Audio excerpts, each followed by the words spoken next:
Hi guys, வாங்க வீட்லேயே mayonnaise செய்வோம். ஹோம்மேட் மயோனஸ், இங்கிலீஷில் கரெக்டாக சொல்லிட்டுனான்னு தெரில. ஃபஸ்ட்டு ஒரு முட்டையை உடச்சி ஊற்றிக்கலாம். கொஞ்சம் சால்ட்டு, அப்புறம் ஒரு 5-6 மிளகு போட்டுக்கலாம். கண்டிப்பாக காரம் இருக்கணுங்களா, ஸ்வீட் காரம் நல்லா இருக்குங்க மயோனஸ். எனக்கு பர்சனலாக மயோனஸ் ரொம்ப பிடிக்குங்க. அப்புறம் ஒரு ஸ்பூன் சர்க்கரை போட்டுக்கலாம். 2 பல்லு பூண்டு போட்டுக்கலாம். போட்டுட்டு கொஞ்சம் ஆயில், நம்மளுக்கு எந்த ஆயில், ஃபர்ஸ்ட் ஆஃப் ஆல் இந்த எனி ரீஃபண்ட் ஆயில் ஊற்றிக்கலாம். மிக்சியில் நல்லா ஒரு ட்ரை விட்டு எடுத்துகிட்டு வந்தால் மயோனஸ் ரெடி. நான் பர்சனலாக எங்கள் வீட்டில் செஞ்சு பார்த்தேங்க, செட் ஆகலை. நான் இப்போ இருக்கிறது தங்கச்சி வீட்டில். தங்கச்சி செஞ்சு கொடுத்தாங்க, செம்ம டேஸ்ட்டாக இருந்துச்சு. இது வந்து வரமிளகாயை வானலியில் வறுத்து மிக்சியில் அரைச்சி எடுத்து வச்சுக்கிட்டோம்.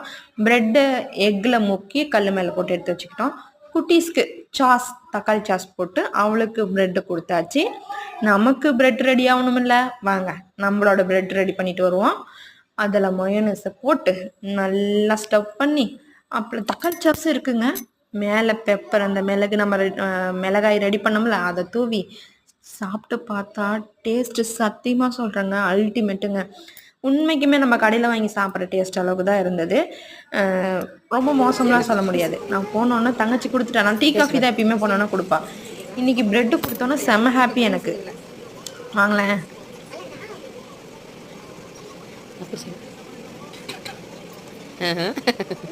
இன்னும் கொஞ்சம் தட்ட மைனஸ் டேஸ்டா இருக்கு. பிரெட் டேஸ்ட் இல்லையா? Bread okay. அந்த தூள் போட்டுருக்கல, வீட்லயே செஞ்சியா? அது என்ன தூள்? சில்லி. கொஞ்சம் ஹாட்டா இருக்கு. ஆமாப்பா, வரமிளகா போட்டிருக்கேன். நல்லா இருக்குதா? ஃபர்ஸ்ட் டைம் செஞ்சுக்கிறேன். மயோனஸ் டேஸ்ட் நல்லா இருக்கு. எனக்கு மயோனஸ் பிடிக்கும். பீஸா விடவே இது நல்லா தான் இருக்கு. நல்லா இருக்கு. நல்லா இருக்கியா? நான் சாப்பிட மாட்டேன். சூப்பரா இருக்கு. நான் சாய் வச்சிட்டேனே வீட்ல.